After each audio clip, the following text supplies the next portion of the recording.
So our today's topic is context free grammar.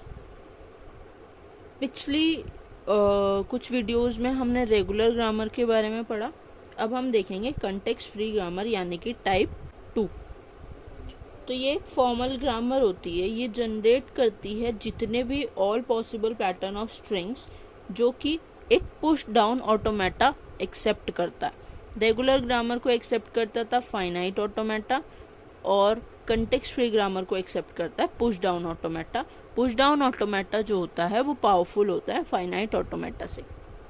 इसके अंदर भी 4 टपल हैं सेम वही वाले: non terminal symbol, production rules and start state.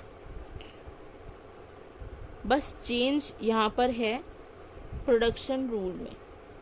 यहाँ पे प्रोडक्शन रूल क्या है? ए गिव्स एल्फा, जहाँ पर एल्फा का क्या मतलब है?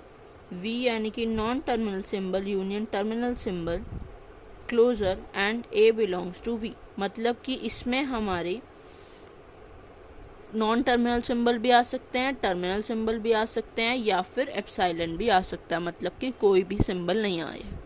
तो ये सब कुछ पॉसिबिलिटीज़ हैं इसके अंदर. तो यहाँ पे अब हमें क्या जनरेट करना है? To generate a language that generates equal number of A's and B's in the form of A N B N. हाँ, तो ये ग्रामर हमें गिवन है क्वेश्चन में. हमें क्या करना है? एक लैंग्वेज जनरेट कर रहा है ये ग्रामर जिसमें इक्वल नंबर ऑफ एज हैं और इक्वल नंबर ऑफ बीज हैं. चेक करते हैं. तो स्टार्ट सिंबल है एस दे रखा है ए बी.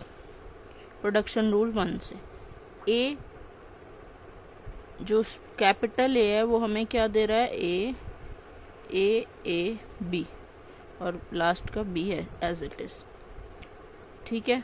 अब दोबारा से कैपिटल लेकर ले लेते हैं ए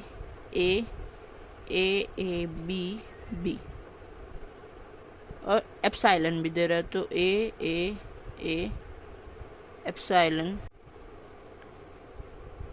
एप्सिलॉन का मतलब कुछ नहीं लगा है. तो ए बी. तो इससे हमें क्या पता चला? a की पावर 3 b की पावर 3 यानी कि a की पावर n b की पावर n यानी कि number of a's is equals to number of b's. तो ये जो ग्रामर है ये इस लैंग्वेज को जनरेट कर रही है. This language is accepted by push down automata. Thank you.